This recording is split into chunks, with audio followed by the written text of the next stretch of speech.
Vous écoutez Kadash, la méditation quotidienne de la parole de Dieu pour un peuple mis à part.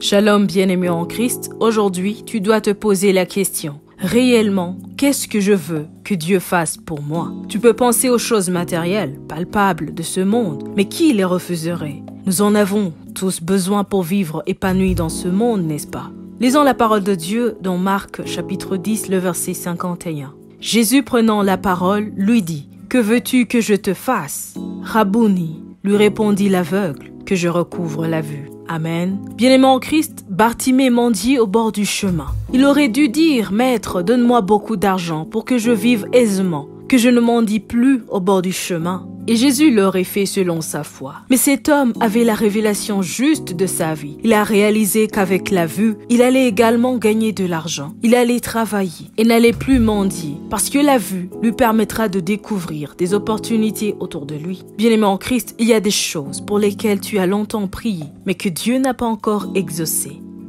Pourquoi? Parce que s'il te les donne maintenant, elles risqueront de te détruire.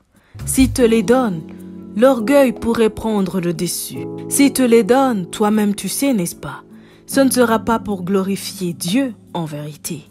Voilà pourquoi il te fait attendre pour que tu sois humble, pour que tu apprennes à te mettre dans la chaussure de l'autre avant de juger son apparence. Oui, Dieu attend patiemment que tu découvres ce qui bloque ta bénédiction aujourd'hui. Bien-aimé en Christ, qu'en est-il? Dans l'enseignement précédent, je t'ai invité à méditer sur le manteau que tu portes, qui t'empêche de voir la grandeur de Dieu. Si tu as déjà, par la grâce de Dieu, découvert de quoi il s'agit, je t'invite maintenant à dire à Jésus ce que tu veux, du fond du cœur, qu'il fasse pour toi. Tu veux être délivré, et ce que tu demanderas, c'est ce qui te sera accordé au nom de Jésus. Car Jésus a dit à Bartimée, « Va, ta foi t'a sauvé. » Et aussitôt, il recouvra la vue. Dis un mot à Jésus maintenant. Mais avant de lui dire un mot, réfléchis un peu, médite encore sur ce qu'il te faut réellement pour changer le cours de ton histoire et crois qu'il te l'accorde en son nom. Prions. Je prie pour toi qui veux de tout ton cœur changer. Tu veux une nouvelle dimension. Tu veux être la version que Dieu veut que tu sois pour accomplir sa volonté sur terre. Tu as assez tourné en rond dans ta vie, mais parce que tu décides de changer pour glorifier Dieu en toutes choses, parce que tu décides de rejeter le mauvais manteau, de te dépouiller du mal, au nom de Jésus, je prie maintenant que le sang de Jésus sanctifie ta vie. Je prie que le sang de Jésus annule toute ordonnance et toute malédiction sans cause qui pesait sur ta vie.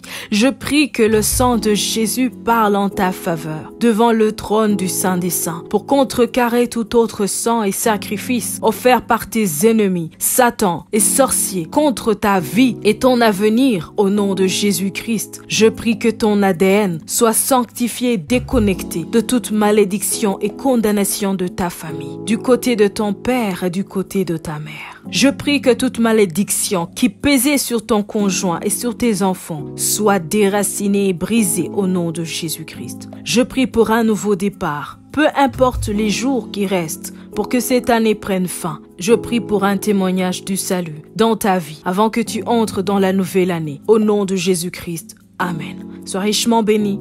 Shalom.